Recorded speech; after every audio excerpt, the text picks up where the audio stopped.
Okay, today we're going to change the slides on Jillian's 2019 900 Ace Turbo Renegade 137 Enduro. The slides are pretty worn. She likes to ride the roads instead of the ditches, which I don't blame her, I guess. But anyway, the slides are wore out. We want to go for a ride today. There's not a lot of snow, but there's some decent snow out here, so we're going to go out and do a little buzzing. But before we did that, I promised I wouldn't take these out this year without getting the slides changed. So this is my method of how I change them. I like doing it this way. I don't have to tear anything apart on the machine. It does take a little bit of patience, but it's pretty quick. So here is the slide that we're talking about. It is held on with a single screw right here. This is a Phillips head that, as long as your track is in the right location, you just get to from the track window underneath. So I just use a Phillips bit. Today I've got it hooked to a pair of needle nose vice grips because I don't have a stubby screwdriver up here. Unfortunately, all my tools are in our big enclosed trailer with all our four-wheelers from the last time we went to the dunes. So anyway, I'm going to get this screw unhooked, and then I'm going to show you guys how to basically tap this out through the hole in the back of the track, one of the track windows here, by basically just grabbing it and twisting it 90 degrees so it fits through this track hole easy, and then we're just going to slide them out, and then we'll put a little bit of lube on the new ones and we'll tap them in. So I'm going to just get these screws undone, and then I'll be back and I'll show you how I get these out. Okay, so I got this one side unscrewed, and you can see in this hole here is this is where the nut is that captures the screw. This holds the slide in place. There's a little nylock nut, and it goes in this slot, and the slot keeps it from turning so that you don't have to have a wrench or anything on it. And then here is the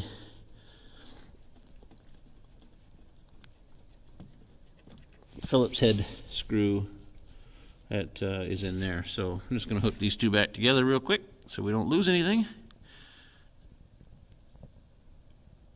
And then we are going to get started on tapping this slide out. So first thing is I just take a flat blade, put it right here in the front, use the front of the rail, the shoe that's on the front of the rail.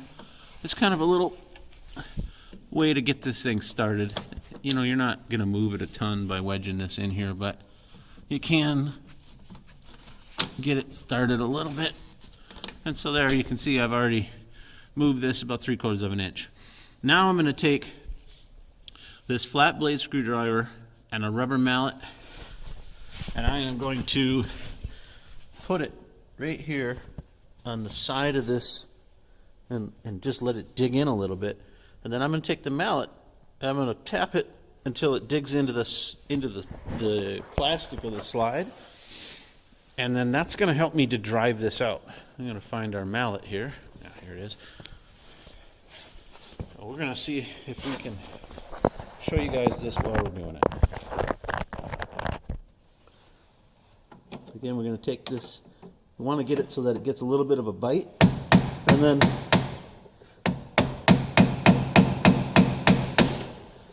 what we're trying to do is get this thing to move.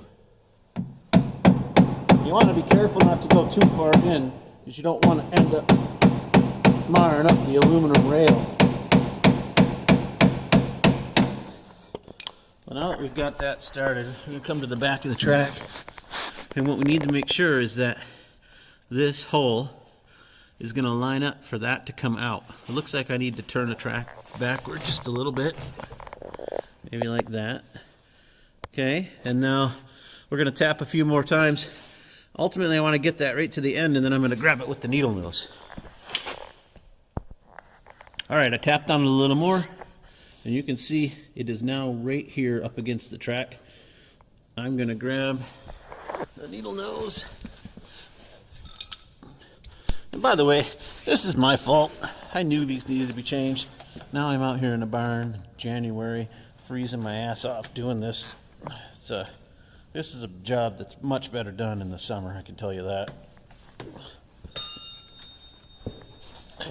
So, all right, so you can see I've hooked onto it. Now I'm going to try and twist it a little and pull it through that track window.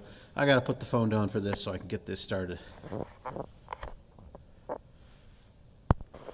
Okay, I got this started. You can see how I got my vice grips on here. And now that it's started through that window in the track, it's just going to come right out. We just got to work it. The only thing we're really fighting here is just, the friction of the rail. Obviously there's dirt and grime in there and everything else. But anyway, I'm just going to grab this and put my foot on the track. We're going to slide this out, and then I'll show you how we prep the new one to put it in. Okay, well, this side here is fighting me pretty good. It's obviously got some good anodization in there or whatever. So what I did is I just went and got a drill with a drill bit, and I drilled a nice big hole in the back. I'm going to drop a giant screwdriver through that, and that's going to give me a great leverage point. This is just going to slide right out. Now I'm going to put my feet right here on the track and just grab this, and it just should just pull right out. So unfortunately, I don't have my tripod, so I can't do this and film at the same time, so I'm going to set this down and pull this out. Okay, like I said, no problem. It's a great way to get some leverage on this thing. Here it is, all the way out. And you can see this thing was getting pretty thin, especially right here. For whatever reason on these machines, even though they've got 3 bogey wheels on them, they, they wear like hell right by those bogies. And so you can see the profile of this thing right here. This is the part where I was worried about it. So glad to get this changed. I'm going to get the other side off, and then I will show you how to put the new ones on. Okay, we got the other old one out. I'm going to tell you, I'm definitely changing my standard operating procedure for taking these out. This screwdriver in here as a leverage point, these things just slide right out like butter. I don't know why I never did that before. But anyway, we're ready to put the new ones in. Here they are. You can see nice and big wear area here. There's a hole in one end of these, and that needs to go to the front. So we're going to do that. You'll also notice the back's got a taper on it right there. So anyway, what I'm going to do is I'm going to take a little bit of lube, and I'm just going to squirt it in there. And you don't need a lot, but just enough to help this thing glide along that rail. And then we're just going to start it in the track window. Now these are pretty tight, so again I start off a little bit sideways, and then I just twist it, and it'll twist that track window.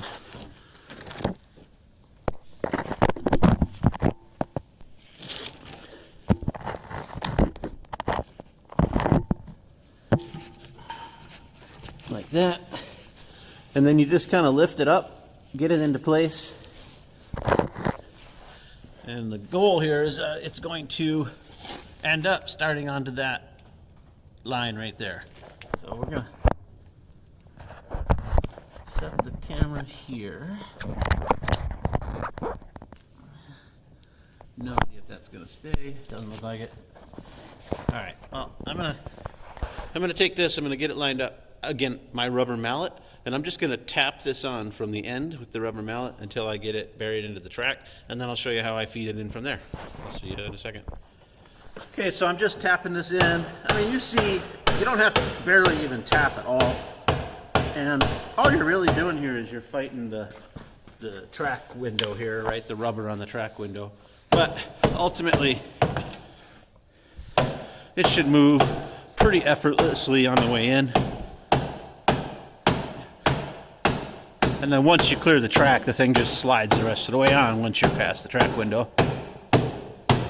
Okay, so that's this side. Now, to minimize having to rotate the track back and forth to line up the front screw, I'm going to slide the other one in at the same time. They'll both be in the same thing. We're going to work them together as a pair. And that just helps so that you're not constantly trying to, jimmy the track a half inch here or there to get the hole to line up out front for the screw. All right, so I've got this driven in. You can see maybe that it's right here about to go through, finish going through the track window. So what I like to do is, if I can, just, tap it with the mallet. See if you can get it all the way through. If you can't, find something that kind of fits through the window pretty easy. I'm using the end of this 6-in-1 screwdriver here. It works really good. Just put it on the end, use your mallet, tap it through the hole, and you'll get it all the way in to the point where, obviously this is however long it is. But just take this, use it as a thing. The important thing here is not to use anything sharp, because you don't want to wreck your new slide.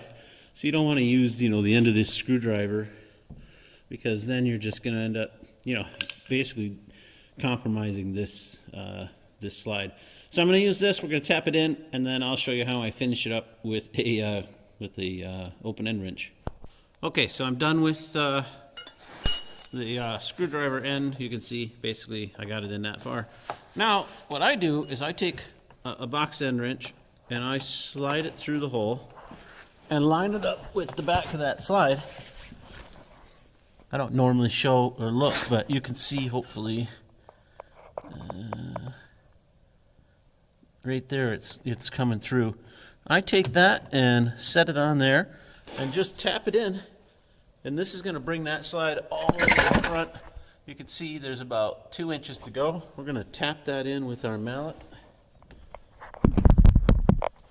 and put our screw in the front. Okay, we got both these slides in. You can see they're all the way up to almost touching this.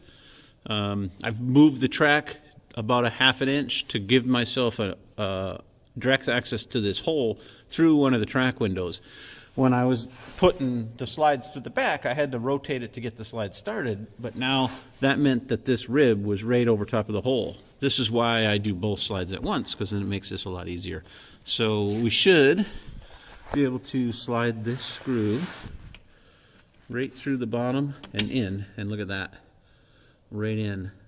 So that was perfectly lined up. If it's not, either got to tap it in a little more or take a flat blade and kind of push this back, give yourself a little more wiggle room until that opens up. So that's in there. We just got to slide our nut in without dropping it, and you just want to be careful here that you end up nice and square, because you don't want to start this thing cross-threaded, because this is a pain in the ass anyway. So get that nice and straight, tighten that screw down, go over on the other side, same exact thing, and slides are changed. Didn't have to loosen the track. We didn't have to take any of the subframe out, anything like that. I'd say all in, this is a 1/2 hour job. It'd be great to do this when it's warm out, but I'm doing it here in the cold. Anyway, thanks for watching. If you got any questions, hit me up, and I'm happy to try to help you guys out there. Thanks.